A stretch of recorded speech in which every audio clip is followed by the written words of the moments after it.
Chance পাওয়ার পরে আমি একটা বিষয় লক্ষ্য করেছি যে আমরা যে উদ্দেশ্যে ঢাকা বিশ্ববিদ্যালয়ে ভর্তি হয়েছিলাম, অর্থাৎ আমাদের যে মেধাটাকে, অর্থাৎ জ্ঞানের আলোকে আমরা যে আলোকিত হবো, আমার মেধাটাকে আরো বিকশিত করবো, আমি খুবই দুঃখের সাথে খেয়াল করেছিলাম যে আমার ক্লাসের বন্ধুরা এবং আমরা আরো খেয়াল করেছিলাম যে আমাদের বড় ভাই বা অন্য যারা আছেন ঢাকা বিশ্ববিদ্যালয়ে, তারা কি করতেন, ক্লাসে বসে MP3 পড়তেন।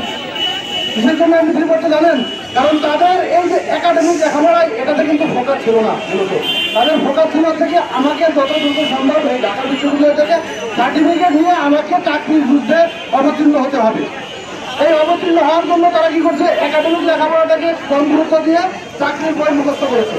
এই জন্য আমাদের দেশ কি করছে, মেধার কিন্তু একটা অবচয় হয়েছে। আর এই যে চাকরির বই কেন করেছে আমরা জানেন? প্রধান সমস্যা হচ্ছে আমাদের এই চাকরির ব্যারিয়ারটা, অর্থাৎ যে আমাদের চাকরিতে প্রবেশের বয়সসীমা যে 30 করে দেওয়া আছে, এই কারণে আমাদের ভিতরে একটা বিষয় টেনশন কাজ করছে যে আমার বয়সটা এখন অনার্স মাস্টার শেষ করার সাথে সাথে আমার বয়সটা হয়তো 25 বছর 26 বছর হয়ে যাবে, তখন আমার হাতে আর 3-4 বছর সময় থাকবে। এই সময়টা হয়তো আমি আমার এই চাকরির প্রস্তুতি নিতে পারবো না, ভালো হবে। যার কারণে আমাকে কি করতে হবে, এখন থেকে আমার চাকরিতে এই প্রস্তুতি গ্রহণ করতে হবে। একটা কারণ, এখন আমি যখন আমার অনার্স মাস্টার শেষ করলাম, যখন আমি চাকরির প্রস্তুতি গ্রহণ করতেছি, তখন দেখলাম আমার জীবনে, আমাদের জীবনে একটা ভীষণ করোনার ভয়ঙ্কর যে শত্রু, সেটা আমাদের জীবনে অবতীর্ণ হলেন। এই করোনার সেবনে সবাই করেছে, সারা পৃথিবীর মানুষ করেছে। করোনাতে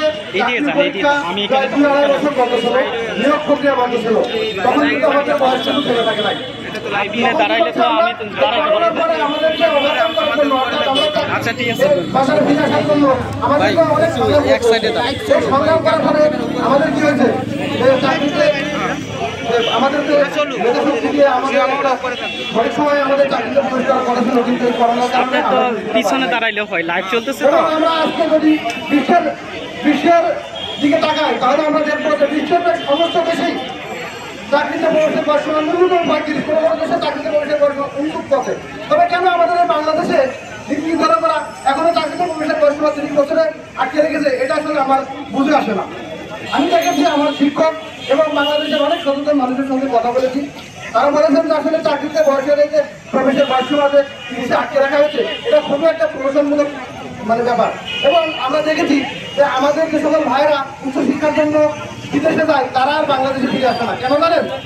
তারা আর ফিরে আসে না কারণ এখানে এসে তারা দেখে যে তাদের চাকরিতে বয়সের মধ্যে 30 বছরের ব্যারিয়ার আছে। এই 30 বছরের ব্যারিয়ারটা আসলে তাদেরকে আর চাকরিতে প্রবেশের বয়সের 30 বছর যে ব্যারিয়ার থাকার কারণে তারা কিন্তু আর কি করতে পারে না, বাংলাদেশে এসে চাকরিতে প্রবেশের আবেদনই করতে পারে না, যেহেতু তারা কিন্তু এই বাংলাদেশে ফিরে আসে না।